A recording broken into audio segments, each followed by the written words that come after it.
Well, welcome back to another episode. I'm so excited to kick off the year and the first episode of the new year with my next guest. She's a huge drop of everything that's good for the soul. She's always teaching me something new, whether it's a self care tip or a biohacking tip or something that's good for the nervous system. She's the founder of the Inside Space, home of a holistic approach to chiropractic care. And today I'm joined by my friend, Dr. Gabby Goldach. Gabby, thanks for being with me today. Thank you so much for having me. I guess are we still saying Happy New Year? I never know what the cutoff is for that. You know, I feel like it's still the first week or two of January we can say that. So Totally. I'm here for it. Listen, January, what are we, the 3rd today? I think it's valid. yeah, okay. For so Gab, you and I go way back a few years. Happy to call you a friend, and I've been on the tables and at the Inside Space and have received amazing care throughout the past few years. But for those who don't know you, Gab, tell us a little bit about you and your dream to start what has now become just this amazing place for people to come for care. And how did you have this vision of the Inside Space? Was this always the vision? Sure. Yeah. Um, I am not short-winded, so I'm going to do my best here to make this concise. But essentially, I was raised in Bexley here in Columbus, for those of you who are local listening, and you know, played Division One field hockey at Miami of Ohio, went to Logan College of Chiropractic in St. Louis, and was just like, I'm never coming back to Columbus. And really got this itch to move abroad. And part of that is like my upbringing. My grandparents are Holocaust survivors, Polish by way of Israel, then Brooklyn, and lived down in Florida for much of my life. And so I grew up around a myriad of different languages and culture and food and expression. So there was something so appealing to me about having my own experience abroad and maybe even living and planting some serious roots elsewhere. And so really I wrapped up chiropractic school. I had an opportunity to move to Norway and I took it because there was this voice in me that was like, I know what I want to create. I know how I want to feel when I step inside this space. I know, the feeling I want to support others in, embracing and like remembering within themselves. However, I didn't know like geographically where I wanted to do that. And so I spent some time running around the world really from August of 2019 through October of 2021. And, by the summer of 2021, I really began to realize that this maybe isn't my season of life to like magically step off a plane and be like, oh, I'm home. This is it. This is where I've gotta be and plant roots. It just wasn't happening. And so I really, finally embodied this understanding of like, oh, home and this practice that I've dreamed of forever are going to simply be where I decide to start. And so I met my husband, Evan, along that route and process of living abroad. And he is French, also a chiropractor, for those of you who don't know, works with me at the Inside Space.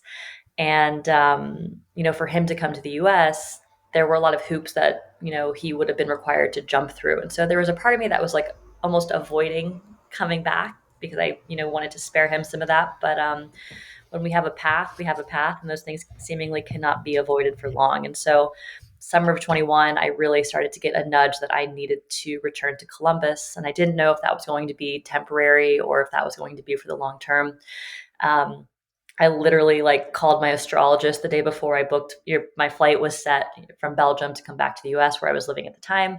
And I was like, what am I doing? Like I have this really deep internal nudge to return. However, this makes no sense. Like what is this? Can you give me some information seemingly unbiasedly, from the cosmos? And she was like, you got to go, you got to go. And so sometimes it's really nice to have these like other sources that are external to self to really validate and corroborate what we are feeling within. And, if you come in for care in the practice, you'll hear me talk about, our internal yes, no system quite a lot. Sure, we'll get to that on here, but that's something that I really like to live my life by is like, what is my internal truth meter pointing me towards? And I think that the more that we can lean into that as opposed to leaning into external sources of seeming like quote unquote truth, the closer we can get to, coming home to ourselves. And so essentially in October of 21, I moved back to Columbus. Moved in with my dad at the time and just was feeling rather lost. The second week that I was home, I was fortunate enough to meet, a dear friend of ours mutually, Kate Borges, who's Massage Garage Bexley. My cousin and a good friend of hers were running in the Columbus Marathon that weekend, and they were like, "You have to meet Kate. You just have to meet Kate." And so I texted Kate, in true Kate form. She invited me to her house. I didn't know if I was going for a conversation or for a massage, but fortunately I walked up her driveway and she, told me to get on her table. And so I did. And we started to chat and discuss. And, meeting Kate for me was a really pivotal point in deciding I wanted to stay in Columbus. And in addition to really like, in chiropractic, we refer to these as like a thought flash, THOT. And, meeting Kate about a week and a half later, I just had this experience of like, I'm here today. I don't have to know what life is going to look like in 90 days or 9 weeks or 9 months or 9 years. But today, I have this opportunity to do what I love more than anything else, which is, express the art of chiropractic through my hands, through my communication. Um, and I want nothing more than to just do that. And so really this thought flash over the summer that was like, it's just going to be where you decide to start in conjunction with you're here today. It was like this unavoidable feeling that I had in literally every cell of my body. It was just like, you must begin. And so I did. And I practiced for about 9 months out of my dad's house. The house is actually about to close in terms of a sale. So this is an emotional time for, all of my OG clients who really did so much work in that house on themselves, to help me really build the like initial onset of this community. And here we are on our third space now, and actively looking for a fourth space that is larger and can continue to hold us as we grow and expand, both like in terms of a team of the inside space and more importantly, like as a community. Um, so it's been an absolute dream, and I wouldn't trade any of it for the world. Mm, That's a bit about me and how I got here. it's perfect. Thank you. Yeah, the original OG Inside Space, that view at your dad's house was when you walked in, it was amazing. Gab, I want to go back to a couple things you said. First of all, I love talking about the whisper. We hear that inner voice, and you followed that up a couple of minutes later talking about your truth meter. And for those maybe who have that feeling, or maybe for those who just aren't quite aware enough or to be more present to know what that feels like, talk a little bit about that. It's like you had this dream, I'm going to be doing this practice somewhere else. And this truth meter, this inner voice says, hang on a second. So kind of talk about like what that sounds like, what that feels like. Was it scary to follow it? Mm, such a good question. I love to talk about this because I think that there's like this light bulb moment of like, oh my God, I'm just like a big receiver, essentially. Um, so in chiropractic, through the way that I was raised by my mentors, we talk about, our educated and our innate. Right. So we can refer to the educated or the educated mind more as like the ego, the rationale, the need to understand the process, the step by step. That's like the left brain part of us, that a lot of us are really driven by, and society really encourages us to be driven by. What I tend to want to support people in amplifying is actually their innate, right? In chiropractic, we refer to innate intelligence.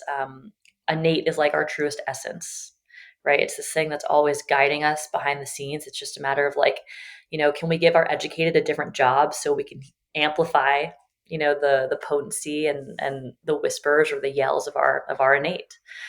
And so there's a really great exercise that I'm actually tempted to kind of like run us through here right now, and listeners can partake in this as well. And this is a really great way to really begin to check in and understand, what does that innate sound like or feel like, more importantly, in our bodies. Because it is something that will be experienced on a bodily level as opposed to one like that is more mental, right? So mental will be more the educated, bodily will be more the innate. And so a really simple exercise that we can do is like, if you close your eyes, obviously if you're driving, refrain and do this in a different moment, but we can close our eyes and come to a place of neutral within our bodies. And once we really experience neutrality, maybe we haven't been there in a while, so it's just a good practice in and of itself to like see if we can even get there. But once we're there, we can begin to tell ourselves something that is a truth, keeping it very, very simple. So for me, it'd be, my name is Gabby. I'm 31. Just repeating it over and over and over in my head or out loud if that serves you better. And just noticing what you notice in your body. Noticing if you perceive a change in posture or a shift in your breath or even like an energetic, ascent or descent in some capacity. Um, Maybe noticing like a lightness or an airiness that you experience as you repeat your truth to yourself, or it's your experience, but these are just some things that we can begin to pay attention to. So really, once that truth is present for you, locking that in and just cataloging what that feels like in your body. After we've established that sense of truth, we can release that, coming back to neutral, whether that's with breath or like a little bit of a shake of the body, something like that works best for you as an individual. And then we can actually do the same thing with something that is a lie or an untruth. So again, just keeping it super simple. Maybe it's about your age, the name of your partner, the name of your child, the name of your dog. Um, and again, just noticing what you notice in your body. Maybe there's a clenching. Maybe there's like a oof, like a drop in energy or like a heaviness you feel in some part of your body. Maybe your posture shifts, or again, your body starts to move or not move in a certain way as compared to how it did when you told yourself something that is a truth. So once again, that feeling can be cataloged, and then we can just come back to neutral, let it all go, and now we have a very clear sense of what our innate feels like as it experiences something that is a truth or a yes for you in the moment, or something that is a lie or an untruth for you in that moment.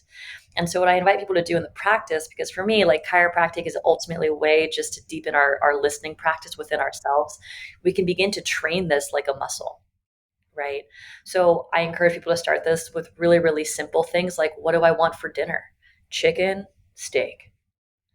So we can do this in really like low stakes, no pun intended, low stakes situations here, and really start to amplify and build that sense of deep trust in your innate, which ultimately is going to be in your self, big S, as opposed to little self that is typically going to be run more by the educated, right? Wow, I've never heard that before. That's really, really cool just to identify the truth and the lie. Gabby, is there anything in there? I'm unpacking this a lot, so it's funny you should bring this up in this season of my life. Is there anything in there where we talk about, and I'm reading a book on this right now called Soundtracks, where we identify the false, right? Does this bring more awareness of, because I believe, you could speak on this, by human design, human nature, we are wired for more negative thought patterns than positive. So with what you just said, is it a little more easier if we do these rituals, these practices every day to start identifying, hey, I'm in my car and I just told myself I suck. I don't suck, and here's why. Yeah. Yeah. Yeah, absolutely. And I think that when we start to apply this like to to again like to self, who we know ourselves to be, um, we're faced with a large mirror. And that mirror is not always easy to come to terms with, and essentially it leads to decisions being made that might really serve us and like our larger purpose in life, and may come at a bit of a cost to others around us. And so there's like a dance of like, okay, is this selfish to make this decision, even though like my innate is telling me like this is what I want and need.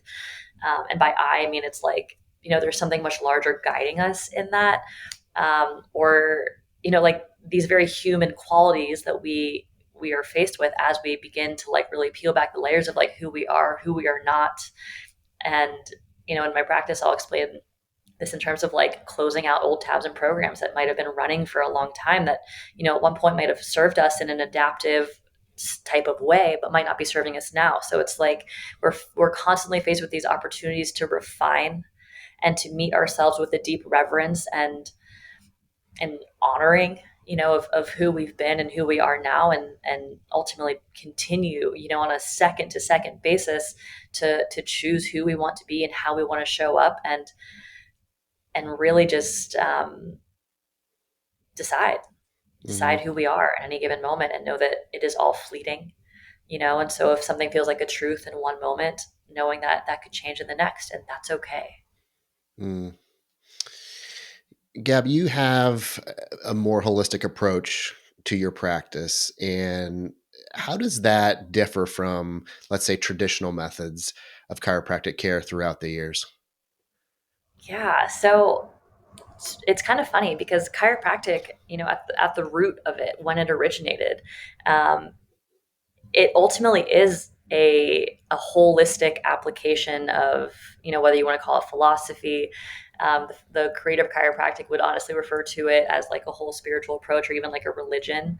And it's interesting because when you dive into like, deep into chiropractic philosophy, Buddhism, Kabbalah, like all of these things essentially talk about the same thing, that we are, you know, a, a part of something that is so much larger than us. And so this is essentially how chiropractic was originally founded, and it was actually, um, it's interesting to chat about. Chiropractic at its roots is deeply holistic and holds a deep reverence for the human, physically, chemically, mentally, emotionally, and spiritually. But we've gotten away from that largely because, and there's some stories around this. I was actually sharing this with a client yesterday. Chiropractic is so potent and so effective when it's practiced in a way that honors and reveres the roots. And it ultimately has been a threat to a lot of the medical industrial complex.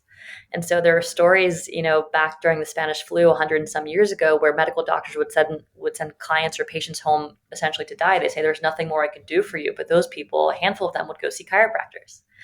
And what would happen? They would live, because the power that made the body heals the body. And those are some of the original tenets and principles of chiropractic. And so chiropractic is not just about receiving a force into your body. It's like, and I think you feel this when you walk into the insight space, but there's like an energetic field that supports the coherence of that information. Right? There's like an embodiment, not just like in me or not just in you, but there's an embodiment in the space in and of itself that conveys that. Mm, And I think that that's where there's like a different degree of potency, right? Where it's like, if your awareness is simply on the physical and that's where it stops, likely that's as far as your shifts or evolution of self will go. However, the way that I was really raised in chiropractic, it's like my job is to hold an image of perfect health, of perfect vitality, hold the vision of the highest potential of healing for you. And what that is, it is not up to me to say. And so there's this different capacity to heal, because there's no limit on a quantum level as to what can or cannot happen, within the walls of the inside space, both on and off the table. And so with that, back in like the 70s and 80s, again, chiropractic was really doing amazing things for people's vitality and wellness. People who were receiving regular chiropractic care were not on medications. They couldn't be bought by big pharma. They were people living with a large degree of sovereignty. And we're seeing now, sovereignty can't be bought. And mm, so the rise of like insurance and all that kind of stuff really pegged chiropractic as like a musculoskeletal approach. This is only here for back and neck pain.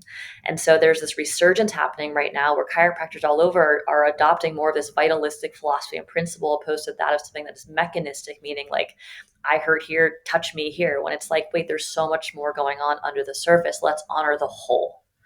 And so, I'm privileged really to be able to hold down the roots of chiropractic principles and philosophies and really share that with the community of the Insight Space, both those who come in and receive care on the tables and those who hopefully we're reaching, by way of our Instagram and, blogs and all of that kind of stuff for those who are a little bit further away. mm. Yeah, so I'm 46, so grew up like 80s, 90s kid, and I feel like in a small town, so I feel like the the role, as you just mentioned, of the chiropractor was, oh, my back hurts, my neck hurts, and I started working with you, and within a few weeks I was like, wait, this is not, once you remove, it's like everything, what you thought something was, and introduce something more whole and beautiful to it. And as you already know, I tell the audience, it's a part of my regular self-care. I mean, I don't there's times that you probably hear this all the time, but there's times when I feel like this is also like a therapy session where I walk in with everything's fine. And then you leave completely mind blown, discovery, discovery, discovery. And that's how it is, be it with you or Dr. Evan. It's like maybe an hour or two goes by or the next day. And it's, sometimes I text you like, okay, some stuff's coming up, something out. And it's working through the entire nervous system, which I can't wait to talk to you about here in a minute. But before I do go down that path, Gab, one of the things that always impresses me about you is you didn't just go to school to to learn how to do this and say, okay, open up my shop, here we go, is you are constantly redefining, you're constantly expanding, you're constantly educating yourself, be it retreats, be it different educational platforms, and sometimes you share that with us. So this is something I was thinking about you today and this talk, and I thought, gosh, I can't believe it's been buried in my subconscious to ask you this. Is as you grow as a practitioner, and you like, I'll come in there sometimes, and you'll be like, "Whoa, what's that going through?" And I'm like, "Oh gosh, it's like you're, it's like you're a fortune teller, but you're seeing things." So Gab, what part of as you evolve and grow as a practitioner in this space is science? This is what I learned versus, okay, I've been doing this for a minute now. There's some intuition here. And Totally. how do you kind of cross pollinate both? Oh, I love this question. Yeah, you've never asked me this before. So I think as we're learning anything that's brand new to us, we need we'd be well served to navigate within some form of structure, right? And so I can refer to this, as more of like a masculine framework. Once that masculine framework has been explored quite a lot, I'm not saying, like we're done exploring it, but once it's been explored quite a lot, I think that so much of what I've gone through and what so many other chiropractors go through who have been trained in a similar way as me is that there's actually more of an unlearning process that is required in order to like set foot on this path towards mastery. Mm, And so, yes, it's important to learn the neurophysiology and the physiology of a nephron and a kidney and the names of all the arteries and nerves and all of it, right? But it's like at some point, like that's just giving my educated a job. In chiropractic, we talk about the fact that like we don't find chiropractic finds us. That's yeah. how a lot of chiropractors have gotten their story and gotten their start rather. And so there's a large degree of science necessary in order to build that structure, that masculine framework. However, I think that what society is seeing as a whole is that so much of the healing, so much of us finding more of who we are really happens within the framework of the masculine, which is going to be more in the feminine, in the dynamic nature of things, in the trusting of self, the trusting of the intuition, the willingness to be guided by something larger than ourselves. And so um, I got my structure and my basis right, but chiropractic is actually a triune of things. It's a science, it's a philosophy, and most importantly, most forgotten about, it's an art. And so art really comes through when we're tapped into something larger than ourselves, and it's like, wow, I don't even know where that came from, but like there it is. So if you ask any artist, whether you're a writer, a painter, a graphic designer, it's like you're just struck with these moments of inspiration and of guidance. And so I feel like as I navigate further and further along my path, um, it's just more of a willingness to like open myself up to that and to ask people questions and almost like corroborate within myself of like, ooh, I perceived that thing in that person. I asked this question. Ooh, that was way off. Where did that come from? Or, oh my God, that was spot on. I had no idea. Like, what part of me knew to ask that? And like, ultimately, it's not me, right? It's this capacity and this willingness more so than anything to open myself up and say, I don't know, something, show me where to go, show me what the need is. Hmm. And the further along I go in this path, I really am here to essentially, as a mentor of mine would say, my job is to show up as a clean mirror. So how do I clean my mirror each and every day so I can show up and just support you in remembering more of who you are, right? That's all that this is. Hmm. Okay, so I'm skipping ahead because I wanted to ask you that you and all the, and we'll get into the nervous system here, taking care of the nervous system, regulating the nervous system. But I want to click on what you just said there. How do you clean your mirror? How do you come fresh and prepared? And I do think about that a lot. I'm like, gosh, I'm in, then there's another person laying next to me, then you're kind of navigating to them, and then you're feeling like, how do you make space for each person, knowing I'm holding this feeling, right? We're navigating through that where somebody next to me she's feeling something completely different. How do you, in your words, clean that mirror, which I love? How do you do that? Sure. I want to just provide a little bit of context for those who haven't been in. So the way that the Insight Space is set up, we have what's called an open bay in our space, and so we can you can search us and see some photos of what that looks like. But we essentially have 3 tables out in our main space just next to each other. And so there are days when people come in and they might be getting adjusted next to somebody, or 2 other people, and other days where it might just be you solo in the space. And so on a quantum level, it's like I really operate with the embodied understanding and belief that healing happens in community, not behind closed doors, siloed off. I think we've tried that for a long time, and we have really solid evidence that it hasn't been working for us. Um, so I think just through the process of building the inside space step by step by step, like this wasn't built overnight. Um, there is a setting of the space that really supports me in a bigger way than me just like as Gabby. Um, when I'm working with someone, say I'm working with you on one table and someone else is on the next one, like there's this clarity within myself that like none of it is mine, right? That again, I'm like really dropping in the chiropractic philosophy here today, but uh, in chiropractic, we reference something called the hollow bone, right? The hollow bone is like how we are meant to show up when we are here to be of service. The hollow bone is like, okay, let it just come through, you know, let spirit, let the universe, let, insert your word of choice work through me to serve up whatever this person or these people or this family is needing most or is most ready for in terms of their healing and their path in that regard. So truly like the energy in the space is just like very set, and I feel very supported by that in terms of like keeping my mirror super clean and not getting wrapped up in anyone else's stuff. um, but I think most importantly, when I talk about cleaning the mirror, it's like making sure that I'm walking in clear and I'm walking in not carrying any of my stuff with me. Ultimately I'm very human, and my Hmm. goal is that people in the practice don't forget this. I am not here to be put on a pedestal. I am here to be in the trenches with everyone else, because just as I am your mirror, you guys are mine too, right? Um, so I have my own practices in terms of like getting really solid sleep, eating really clean food, sitting with myself in ways that feel honoring. I'm very deep into things like human design and gene keys. So I'm in this constant state of self inquiry and self refinement, so to speak. So those are some of the ways that I really like to keep my mirror clean. Movement is another big practice of mine. Ice plunging is another big practice of mine. How you and I really collided. Um, so I do have my own practices. I get adjusted, I get craniosacral, I get massage. So there are these ways that are super, super important for me to make sure that my vessel is as clear as possible, so I can show up and really be that hollow bone and continue to reflect back to anyone, in the space or on the table or really just in life, more of who they are, whether that's something they're really looking forward to seeing and excited to embrace or not.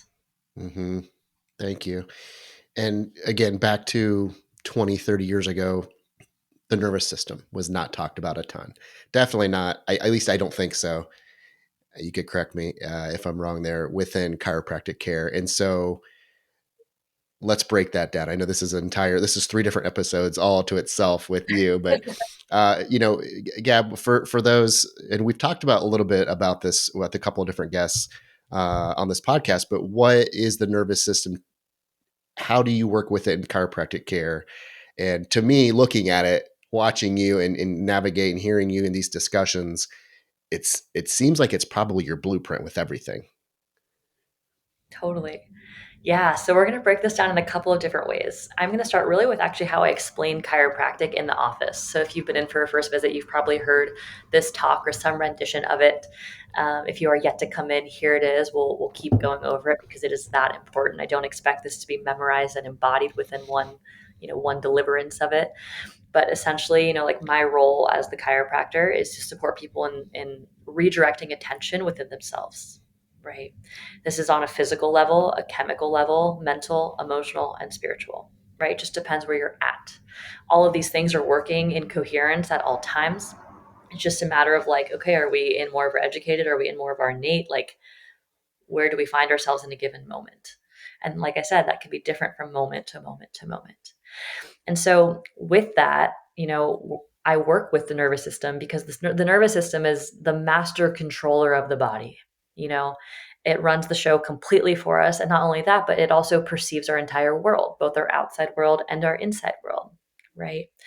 And so within our central nervous system, we have a built-in system of surveillance that's constantly scanning our environment outside and in, looking to help us perceive, detect, and embody cues of safety. When we can be in the state of safety perception, we can essentially be in the state of all things healing, growth, and restoration, right? This is where we can do things like be in a state of play, experience curiosity. We can socially engage both with others and ourselves. This is where we can dream. This is Mm. where we, probably feel much more connected to our sense of like intention and purpose. This is also where it's typically a little bit simpler. I won't say easier, but simpler to listen to that innate, right? And to trust in the guidance of that. Of course, on like a physiological level, this is also going to be where we do things like have rock and digestion, have more regulated cycles. We might feel like our focus is better. Um, Digestion. Did I say rock and digestion? Apparently, we're talking big about digestion today. But more of those like regulatory functions that allow us to be healthy humans, that's going to happen when we are in this state of healing, growth, and restoration, which ultimately is safety perception. So if for some reason our nervous system is like, hello, where is the safety? I'm not perceiving it anywhere, or you're a human in 2025 who's just like caught in the urgency of life, will very quickly and efficiently shift from this place of healing, growth, and restoration to a state of what we'll call in my office mobilization. Mobilization, is this like ramping up of the nervous system, could also be akin to like fight or flight, survival mode, if you will. And when we're there, we might experience our world through a lens of anxiety, hypervigilance, overwhelm. Anger and rage are pretty predominant, in those states of mobilization. While on the other side of that, we have more of like a fawning or people pleasing response, which is in fact still a response of mobilization because it's this prioritization of other and the perception of threat prior to self. And so I do just want to drill home that mobilization is not a bad place to be. We actually really need to be able to mobilize in things like in childbirth, right? When we exercise, if God forbid we do need to run for our lives in some capacity. However, the challenge and the dis-ease, as we'll call it in the office, arises when we live in a mobilized state for a really long time, or if that's our baseline of existence. And so finally, if we hang out in that mobilized state for long enough, or if we experience extreme trauma, which is absolutely relative to each and every individual. And trauma, if I may say, may be an explicit memory, one that we can like consciously recall, or implicit. And so I work with a lot of, a large perinatal population, a lot of, new moms, a lot of really amazing, cute, sweet young babies, like days and weeks old. And so there may be this sense of like implicit trauma from a birth, and they're also really beautiful births. So I just want to, drop that in there, but use that as an example of more of an implicit trauma. Um, so, anyways, all that to say, if we experience those things, our nervous system may even go into the state of total shutdown, collapse, or depletion, in the hopes that we can conserve as much energy and resources as possible. And so, I this can be equated to more of like a reptilian stance or experience, so to speak. So if we look at a snake, if an eagle comes and tries to grab that snake, what does that snake do? It plays dead. It's just something called death feigning. Reptiles and amphibians can rock this out for days, where they can go extended periods of time without air, water, oxygen. Humans and mammals do not have the same capacity to continue to thrive, essentially, when we're in the state of deep, deep, deep resource conservation. And so in order to shift out of that state of collapse or depletion or shutdown, we require a couple of things. And those things primarily are going to be space and safety and support. And we essentially seek to provide all of those things in the office, from the moment you essentially book your appointment online to when you walk up the stairs to when you open the door. It's like the adjustments are already begun because you are being enveloped in this womb essentially of safety and space and support. So your nervous system on a subconscious level, and there's a word for this, it's called neuroception, coined by Dr. Stephen Porges, who discovered or channeled, I don't know how exactly he would phrase this, but polyvagal theory. We're deeply informed in the practice by polyvagal theory. um, we need those things in order to begin to heal. And so this is happening on a subconscious level, and so when our nervous system on that subconscious level can start to perceive that sense of safety or feel like, okay, I can actually start to downregulate that degree of mobilization or that sympathetic dominant part of me and start to upregulate, what's called your ventral vagal system, or I call it like our playful vagal. This is like the part of us that we need to regulate, and the part of us that can take over when we are in that state of safety perception. Again, whether that's on a conscious level or subconscious level. Um, and that's really where we're trying to go with people through the art and the application of chiropractic. Hmm. Yeah, thank you. Okay, so you just talked about it, and I definitely have to come back to it. You specialize in the practice. I mean, granted, you'll see everybody from babies to elderly people to, but your specialty is babies. How did you get there? And I can tell you're lighting up right now talking about it. That's your, I know you love coming. I know you love it when I come to see you, but something about but something about babies in your care, and which is just exploded in your practice and the knowledge you have, and seeing these mothers come in and seeing their response, and this, sometimes I show up, I'm like, oh my gosh, it's like daycare. It's beautiful though, right? There's like all these toddlers and babies, and Evan's holding one, and you're working on another one, doing adjustments. So how was that? Sometimes this stuff happens by accident. Was that by accident, and you just like went all in with it? Was it kind of by design, a little bit of both? Sure. Yeah. It's funny so I was living in Norway, in Oslo, right after chiropractic school. And if you're familiar with any of the Scandinavian countries, and honestly most of Europe, they have really amazing postpartum leave, or parental leave, for both men and women. And so Norway's a really funny place. It's very insular. And so typically, like, your friends that you grew up with as, at like school age, those stay your friends all the way through your adult life. And so people will literally plan when to get pregnant together, with their friends, basically, so they can like have all this time off together and like begin to raise their kids together, and like the cycle repeats. And so I was living in Oslo, and the fall into the spring of 2019, and I just was seeing more pregnant women, and like, just, I could not ignore it. It was just like so abundant. I was like, is this a sign? Like, what is this? Yeah. And truthfully, I actually, so I don't have children yet. I hope to be a mama someday, when the time is quote unquote right. Whether that's right by my educated standards or more my innate. Um, but I actually have done a lot of work to clear a lot of fear that I have around the process of pregnancy and birth. I remember being a little kid, and my younger sister and I would talk about having surrogates, because we just didn't want to deal with pregnancy and the birth process, because I think it's, the general thoughts in the public are so pervasive around pain and discomfort and things being done to you. And it really wasn't until I got to chiropractic school where I was like, oh my God, I don't have to give birth in a hospital. Like, I just didn't know. And I think many people don't know as they're growing up that there are other options, right? And there are options that are far more honoring to, the potency of our bodies, right? And that innate intelligence that I continue to share and talk about. It's like, I want to support people in finding ways to amplify that, right? As opposed to doing the opposite, which happens more in the Western system, which is like squandering that and squashing that, and supporting that voice, or not supporting that voice rather, and dampening it, as much as possible, because it's largely inconvenient, right, to have somebody who feels sovereign and wants to speak up and speak their truth, especially in a system that is now turned into a business, right? In terms of like the hospitals and birth and on and on and on. That's a whole other podcast worthy of conversation there. I digress. But essentially, I felt really deeply called to work with this prenatal population, to support them, but also so they could be my mirror, like I said, in working to heal a lot of those parts of me. And like, I don't necessarily know where those come from, right? But there was just this really deep call that like I needed to go in that direction. And so I've gotten pretty good on a professional level at really listening to that innate call and not questioning it, because it has not led me astray yet. Mm-hmm. Right.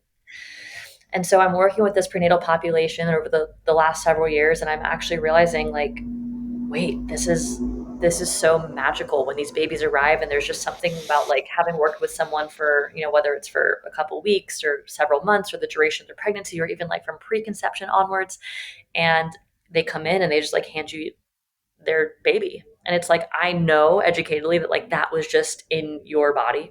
And here we are. And it's just like, what greater show of that innate intelligence is there than that, Hmm. than that very moment.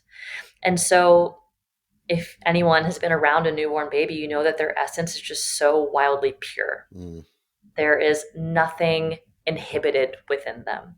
And so then there's this magic of like, okay, how can we support them in like holding on to that for as long as possible, not only through their infancy, but into their toddlerhood, into their school age years, and hopefully beyond. And so if we can support these babies and ultimately like these mother baby dyads and really deeply bonding and feeling safe and secure within themselves, both individually and then together as a unit, it's like the perception of their world is forever shifted.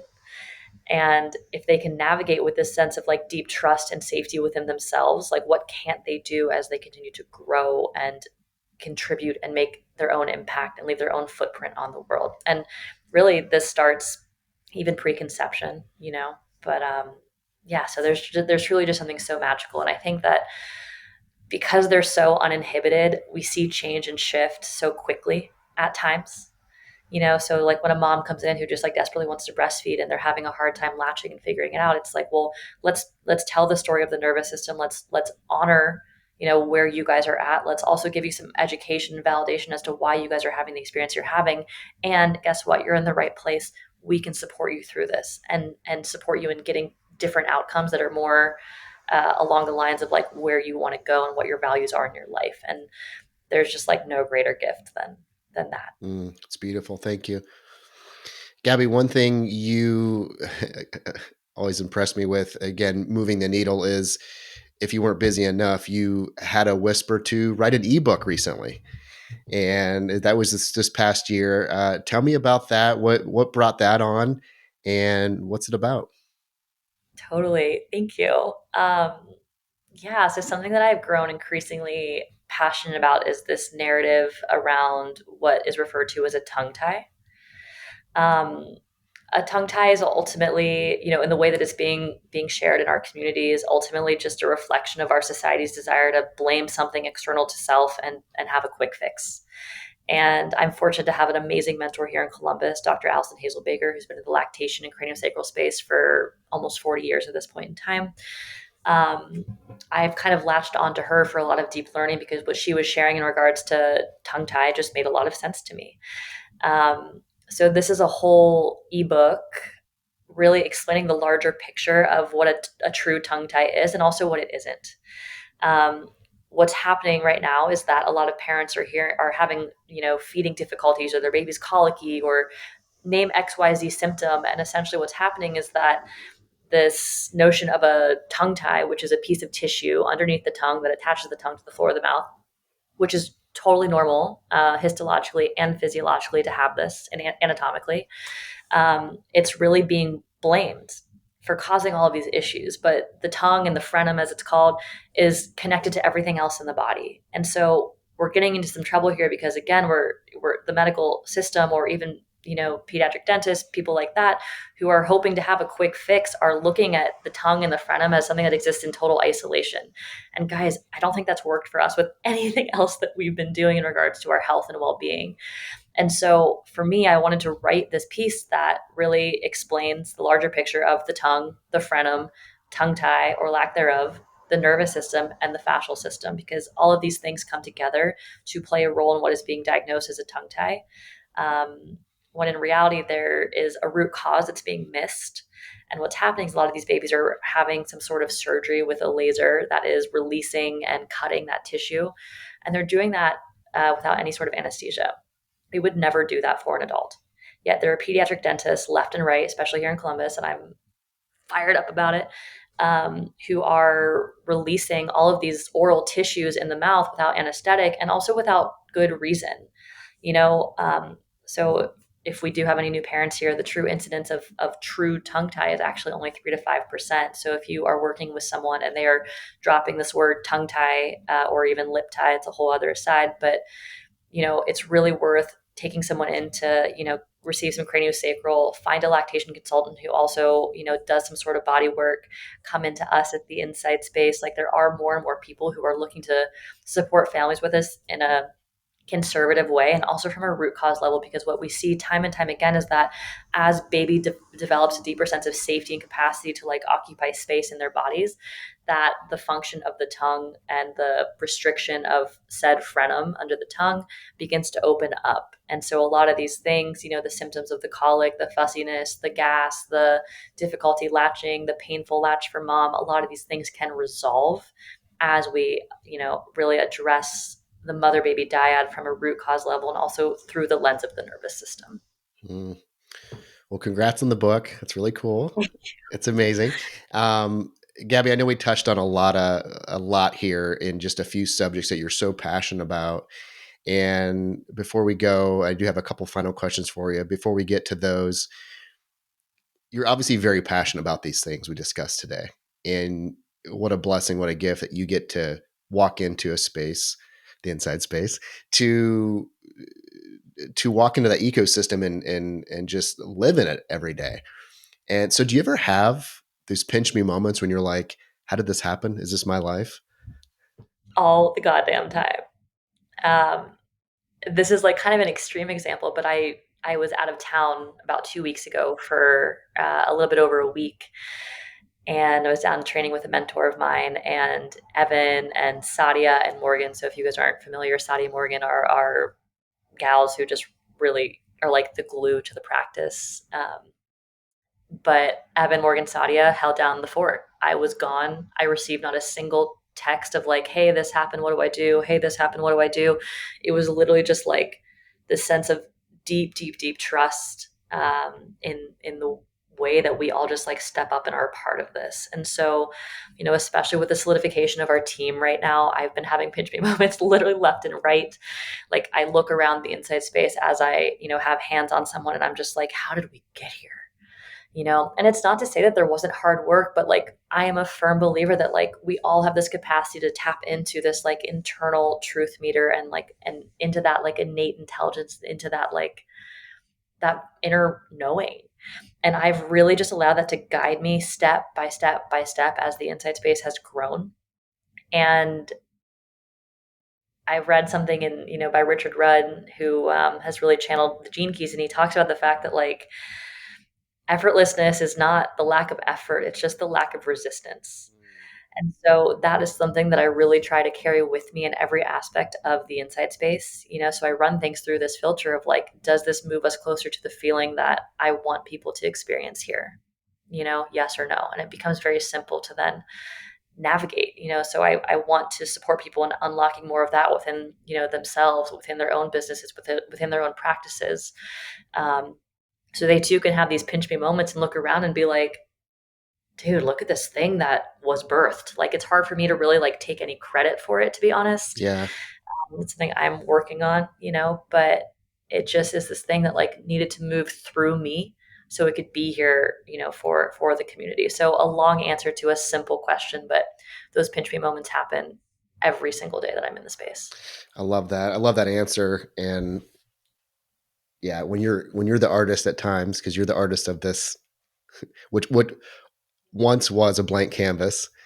And you and I talk about Rick Rubin over the years, and this you're sharing your art with the world, so we're grateful for that. And for the listeners that we a lot of times on this podcast will mix the what versus kind of the how, and you're no exception here. Of if you're kind of curious more of what Dr. Gabby does, and I know she's had people travel from hours and hours away to come see her. We'll put all her social links in the show notes. But to the other part of this podcast, which is chasing the dream and the why, and it is so cool to watch you grow. And again, you never stop growing, you never stop expanding. So she's built this thing from the ground up with community. She won't say it, so I will. So thank you for being here today. Gab, I have two final questions for you before we let you go. Yeah. The first one is, what's one thing that you've learned about yourself as you've gone down this path of building inside space? The very first thing to come is really just regarding the trust of self. I think that we all have these opportunities to lean into trust or not. And either way, we are typically course corrected, so we end up at our truth eventually. It's just a matter of how efficiently we get there, I'll say. An example of this is, this mentor of mine that has really like raised me in chiropractic. His name is John. And I was out at John's office in Hotchkiss, Colorado, in the mountains back in October. And we did this exercise where, we all sat in the circle. None of us anticipated doing this, let alone for an entire afternoon. But nonetheless, we did it, and it was critically important. But one person would be blindfolded. They would be given a stick of sandalwood, or it looks like Palo Santo, right? It was just an object; didn't really matter what it was. That sandalwood was then given to someone else in the circle. Whoever's in the middle, blindfolded, didn't know where it was, and then they'd be spun around a couple of times to be disoriented, and then there was this invitation: go find the sandalwood. Who's got it? And so there's a couple components here. There's the component of the person, everyone in the circle holding this image for you of you finding it, right? But there's also this sense of like, okay, how deeply can I trust where I'm being guided? And it was my turn to go. I stood up, I was blindfolded, and I just like committed to listening to that inner voice. Because what do I have to lose, right? I don't find it right away. Okay. So I paused and I just put my hands literally right, on my solar plexus where I have them now, and I just asked for guidance. I just said, like, within myself, like, please show me where it is. And I walked right to it. I put my hand out, I touched it, I literally said, no way. I couldn't believe it, right? But it's just this example, this really tangible example of what is available to us when we just decide to commit to listening to ourselves. And again, that is available to each and every one of us. And so that experience is truly just an example and a reminder ultimately that like there is something deep in me that holds this deep and cosmic and universal knowing. And it seems like I'd be pretty damn wise to continue to listen to that. And it's much easier to apply that. I'll be really honest and vulnerable. It's really easy to apply that in the realm of like, the insight space and chiropractic. And I'm still refining that listening ability or the efficiency of the listening, when it comes to me, Gabby, just as a human, outside of the walls of the insight space. That's beautiful. Thank you. I heard recently, it kind of reminded me, I believe it was Alex Hormozy said recently, when we approach something, the option for failure is twofold. We can do something and it's going to fail, or we can not do something, right? So you can chase the dream or you cannot chase the dream. And either way, you're going to fail one of the two choices you make, right? So you might as well go do it.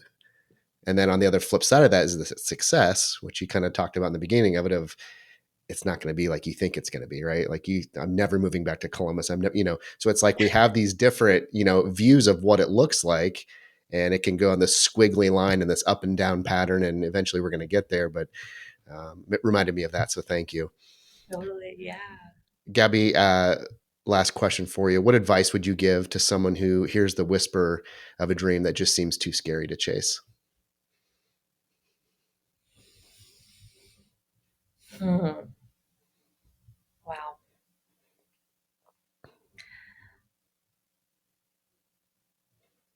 There's just this like recurring invitation just to move step by step, right?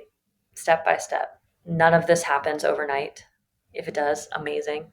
There's stuff to learn from anyone who, can do this stuff overnight, but there's like a calibration process that happens, So like we start to get this internal whisper of like, oh my God, what if, wow, that thing, I want that, And many spiritual teachers will talk about the fact that like if something is coming up for you as a want or a desire, you can feel it, it's already yours, Mm.